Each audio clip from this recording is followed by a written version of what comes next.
Hey guys, it's Lananaxxxx, and today I want to talk about blackfishing. There are some amazing videos about this topic that I will post in the description box below, so if you haven't seen any of those, maybe you should check those out first. They're absolutely amazing, and no matter what race you are or culture that you represent, you should definitely watch it. They're a great video, so they'll be below. What started this whole controversy and this whole blackfishing thing is this girl on Instagram who's basically kind of like pretending to be black, especially like when it comes down to the skin tone. She's tanned to be my complexion, almost darker, and she is a white woman, and she's gotten lip injections, and then she's changed her hair texture to what a mixed black person's hair texture would be like. And so she's gone through extremes, and then has these pictures and photos of herself that if you didn't know any better, you would assume that she was in fact a black woman, or at least mixed of some degree. Anyway, so it turns out that she wasn't, and there was pictures of her that surfaced showing that she's actually a white woman, and she is not the only person guilty of doing things like this. There are tons and tons and tons of women that are doing things like this. Me personally, I feel like it's for attention and she's getting what she wants. That's why I refuse to put say her name or her Instagram name or anything like that. If you want to find her so badly, I'm sure a quick Google or watching these other videos, they'll mention her by name. I am choosing not to give her that power, and I kind of really didn't want to talk about her in general, but she's the whole reason why this is being brought up. More people are praising her than actually being upset. The only people I've seen that are upset about it on YouTube talking about it, but everybody is still liking her pictures. I'm sure her followers have grown and people are acting like she's done nothing wrong, and it's so sad how acceptable it is to pretend to be black, and everybody loves it. And I know this sounds crazy to me to even talk about. It sounds insane, but it's true, and it's a growing issue. I'm hoping to educate some of you guys on it and give you guys a little bit of history so that you can understand why some of us black women are angry about this and why this is not a positive thing, and maybe I can inspire some type of change, because this is not okay. So throughout history, black people, you're made fun of because of your hair is nappy, it's coarse, it's unkept, it's untidy, it's unprofessional, because your lips, your nose, you have a big Michael Jackson nose. Oh, you're too dark, you're too black, and it's always like you get the jokes because your skin's darker, you know, and it comes with all the stereotypes, stereotypical like black curves, so you must be like easy. Like, there's so many things that come with just being a black woman that it's ridiculous. Even if you're not trying to be that way, or even if you have a big brain underneath all that, people only see that, and it's something that you're condemned for since like day one.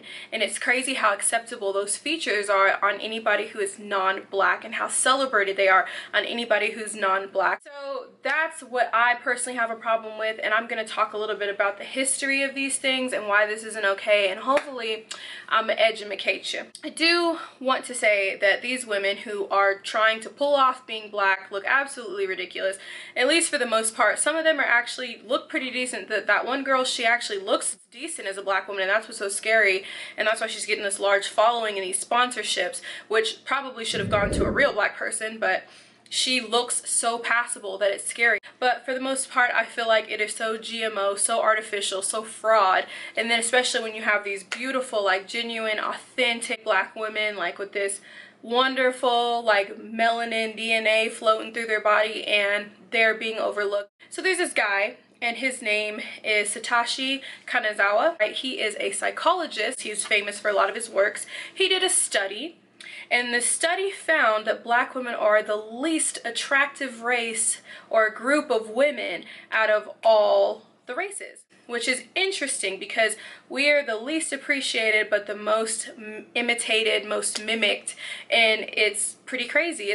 So a scientist tried to prove that we are the least attractive race. So just letting you know, this is not a long time ago either, guys. This is in the 20-teens. This is recent, and I guess this guy since had apologized, but this is to show you how in depth this goes.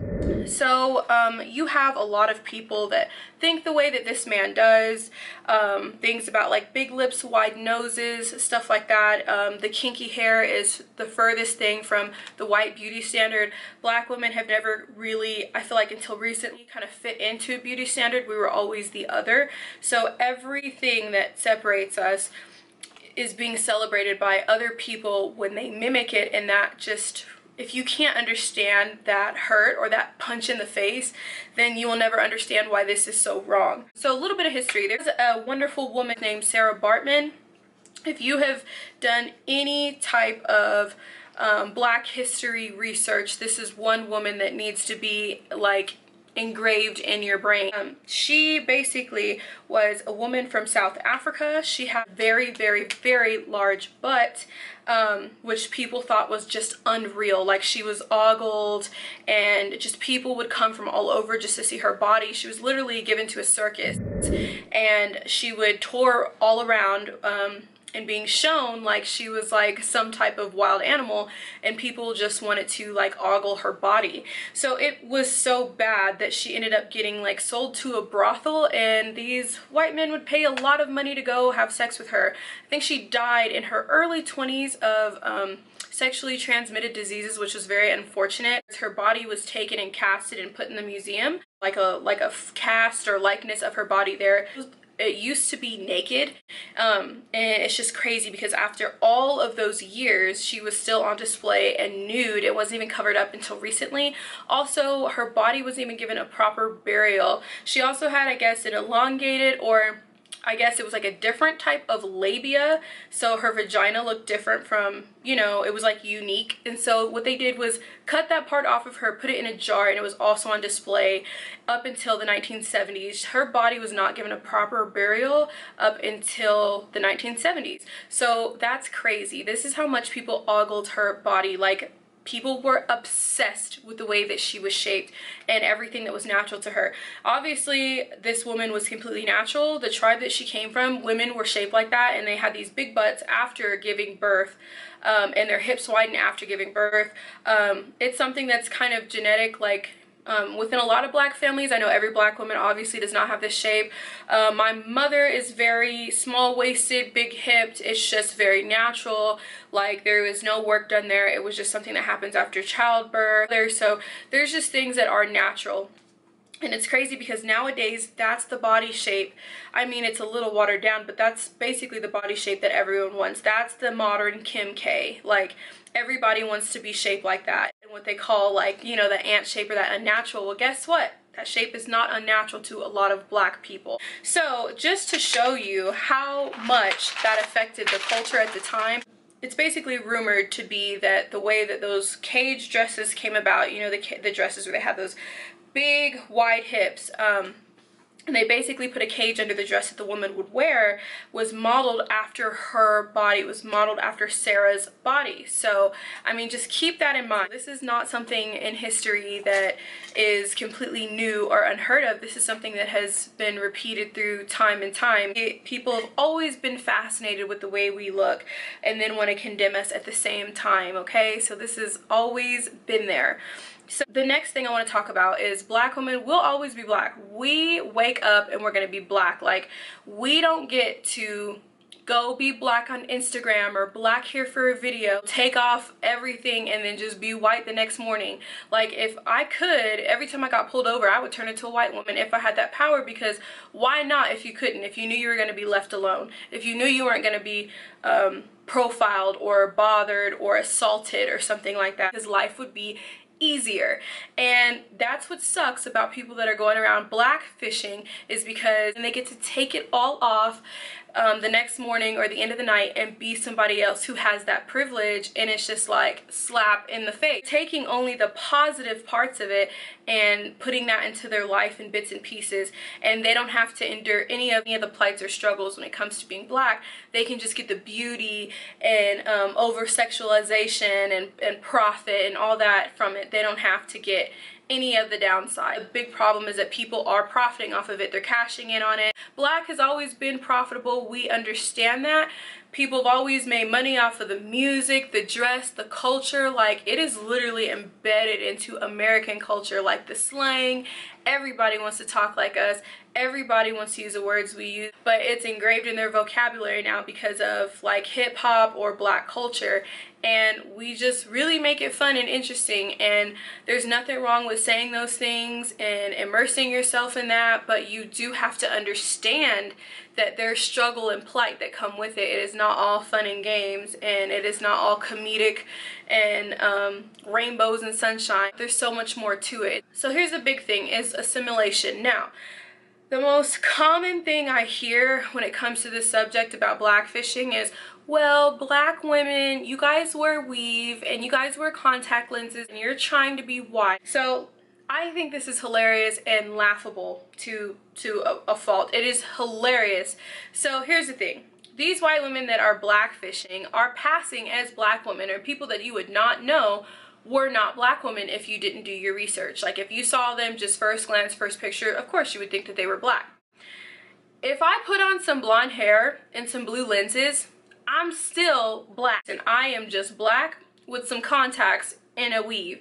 It does not transform me into a white woman. To be white, I would literally have to bleach my skin. Like, I'm talking like Michael Jackson, bleach my skin, change my hair texture, get a lip reduction, change my body to where I am passable, and all the things that make me black, and it would be so much work just to maybe even slightly be passable as a white. Also, white hair is not only a genetic feature in white people. Asians have straight hair. People of Mexican descent have straight hair. Native Americans have straight hair. Indians have straight hair. And to be honest, most of the hair that we're ordering is like Brazilian, Indian hair and all kinds of stuff. And ain't nobody buying no white hair. Like, we're not trying to be white. If anything, we are trying to fit in to the culture. There are workplaces, schools, all kinds of stuff that churches, in which I'll put articles, I'll come with receipts that tell you that your natural black nappy hair is unkept. Did you know that there are still white people out here that think that if you have dreads you don't wash your hair, or that you can't wash your hair so it stinks?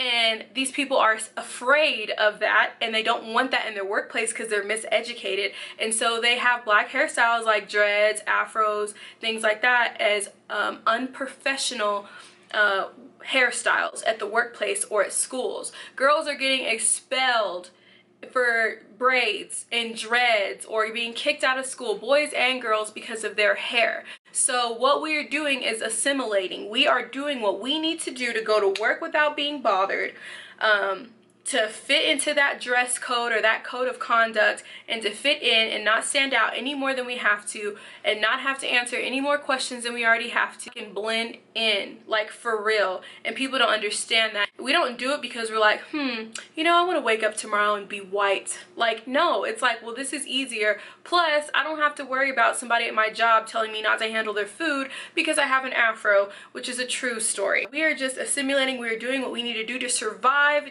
We are not trying to be white. Black is not a trend, it is a lifestyle. We're not something to just pretend to be. We are real people, and this is a real struggle. And then you have people that clearly don't understand that are parading around in our skin like it's a costume. But we just want people to be educated. We just want people to understand why things like that are not okay. There's nothing wrong in indulging in other cultures. I love Asian culture. I love Asian cuisine. I love anime. They might not love us back the same way, but you know what? I do like me some Asian culture. But I'm not going on Instagram and painting myself like a geisha and pretending that I am Asian and fooling people into thinking that I'm Asian just for likes and attention and things like that. It's not that deep. It's not that serious. I respect I have enough respect. Let me say it again. I have enough respect for another culture to not do that. Have I made mistakes or probably done some stupid stuff in the past? Of course I have.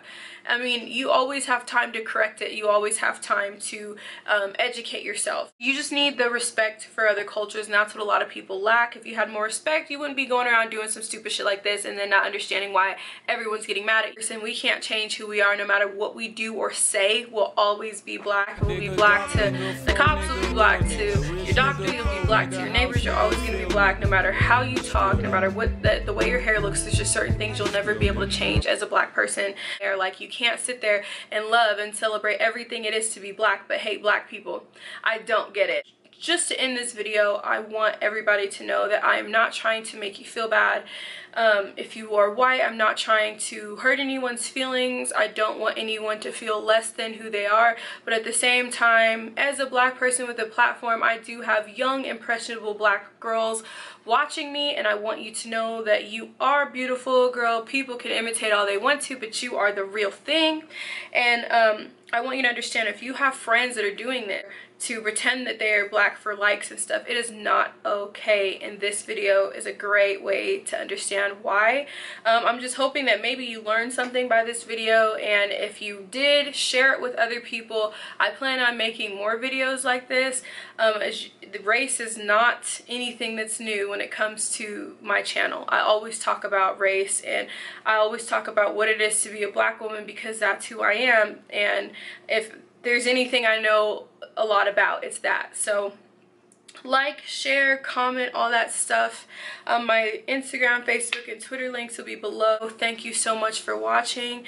Let me know your opinions below. I'd love to hear from you, and I will see you guys next time. Bye.